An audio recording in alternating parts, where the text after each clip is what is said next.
It begins with a sudden jolt, a trembling beneath our feet that can turn solid ground into something far less certain.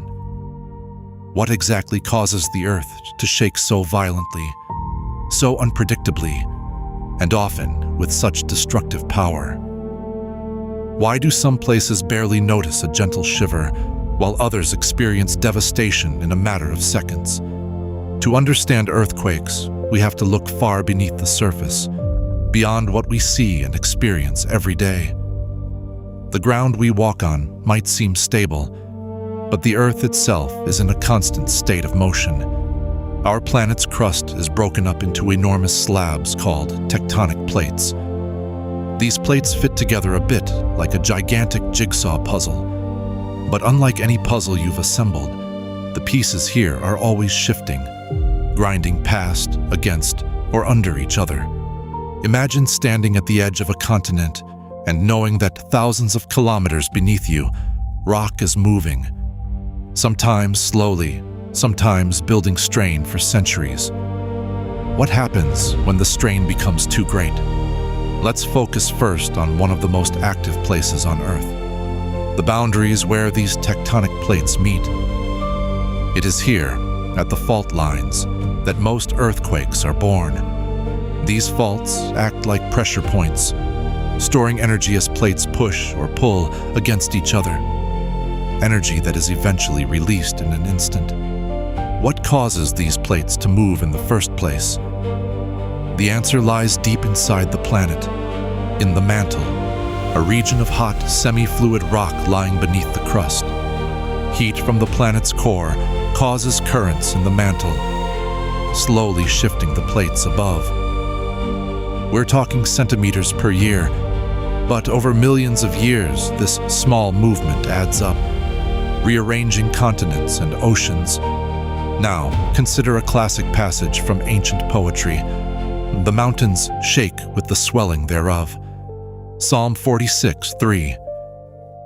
The poet may not have understood plate tectonics, but this line captures the awe-inspiring force behind earthquakes.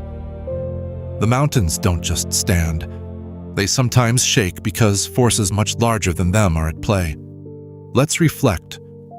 Throughout history, earthquakes have been both feared and revered, inspiring myth, poetry, and scientific curiosity.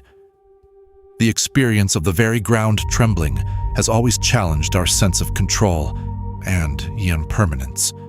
Yet, today, we know that this universal phenomenon is tied to the fundamental machinery of our planet, and that the shifting of continents happening every second is a sign that Earth is not just alive, but dynamic.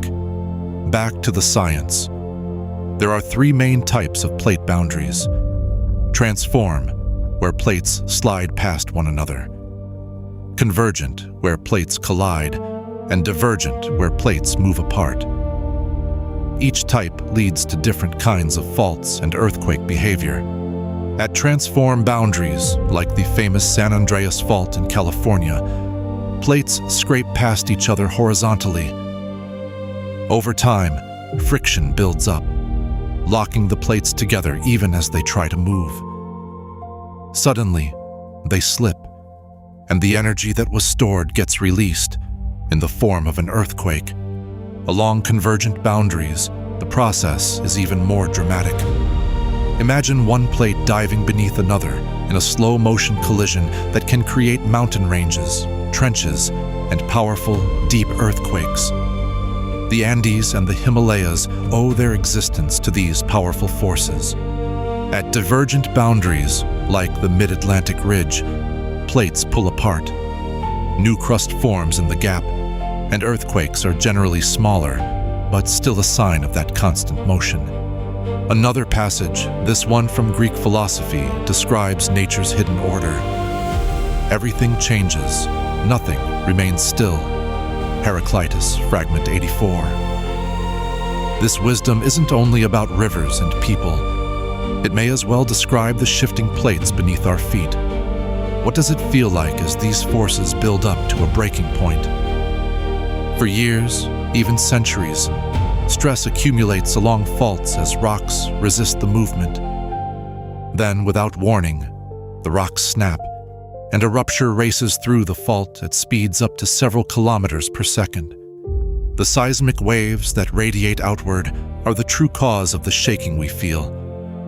There are two main types: P waves, which travel quickly and are felt first like a sudden jolt, and S waves, which arrive next and shake the ground side to side. These vibrations ripple through rock and soil, carrying energy across cities, towns, and countryside alike. People throughout history have struggled to capture what happens in words. The Roman poet Lucretius described earthquakes as "the earth moans, all things reel and quiver." De Rerum Natura, Book 6. Across cultures, the sense of awe and terror is universal. Take a moment to reflect on just how interconnected all this is. Every time an earthquake occurs, it reveals not only the movement of plates, but the cumulative effect of processes invisible to us. The daily, persistent pull and push of mantle currents, the slow building of strain in rocks, the inevitable release of energy, all of it tied to planetary cycles measured in millions of years. Yet, for those living on the surface, that geological drama plays out in seconds. Buildings sway, power lines tremble, and the world's solidity suddenly feels like an illusion.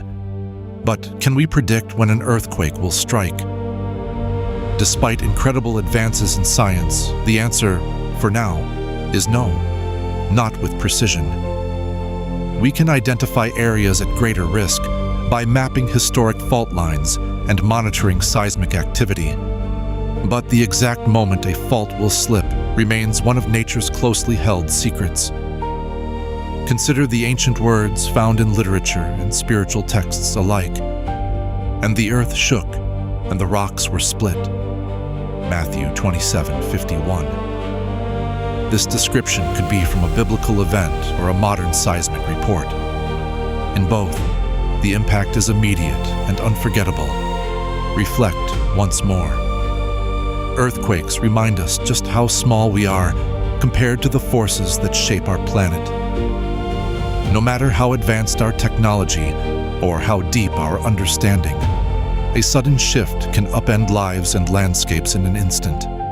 Seismologists use precise instruments called seismographs to detect and record the vibrations that pass through the earth during an earthquake. By studying these traces, they can locate the source of the quake, called the focus, deep underground, and trace the path of energy to the epicenter, the point directly above on the surface. These readings not only help us understand each quake, but over time, they reveal patterns, allowing us to construct maps of risk zones and develop better building codes. In Japan, for example, decades of seismic study have shaped architecture itself, with structures built to flex, absorb shock, and withstand enormous stress. But the human story is just as important as the geology. Across the world, communities have learned to adapt, to rebuild after disaster, and to incorporate ancient wisdom into their lives. In Peru, legends speak of Pachamama, the Earth Mother, whose occasional trembling is a reminder of both power and need for respect. In philosophy, too, earthquakes have become metaphors for upheaval, for shifts in worldview or changes in the human condition. "The ground is shaken from under my feet" can mean a personal transformation as much as a natural one. Though most earthquakes are so small, we never even notice them, the big ones are unforgettable. The energy released by a large earthquake can be equivalent to the detonation of thousands of nuclear bombs in a matter of seconds. Yet, the shaking comes from the most basic property of our planet, that it is restless, always in motion. Our challenge is to live with this reality. By studying faults, monitoring seismic signals, and learning from both ancient accounts and modern science, we can better prepare our cities and ourselves. Emergency plans, reinforced buildings, and education can mean the difference between disaster and recovery whenever the ground begins to move. So the next time you feel a gentle tremor or hear of a quake on the news, remember, it is not just a random event, but the echo of slow, persistent forces that have shaped the world for billions of years. Earthquakes are reminders, sometimes subtle, sometimes catastrophic, that our planet is alive beneath our feet, and that permanence is often an illusion. Our story as a species is, in part, a story about adapting to a changing Earth.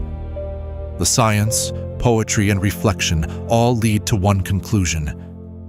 Learning from the trembling ground is one of humanity's oldest tasks, and our understanding continues to grow, one quake at a time.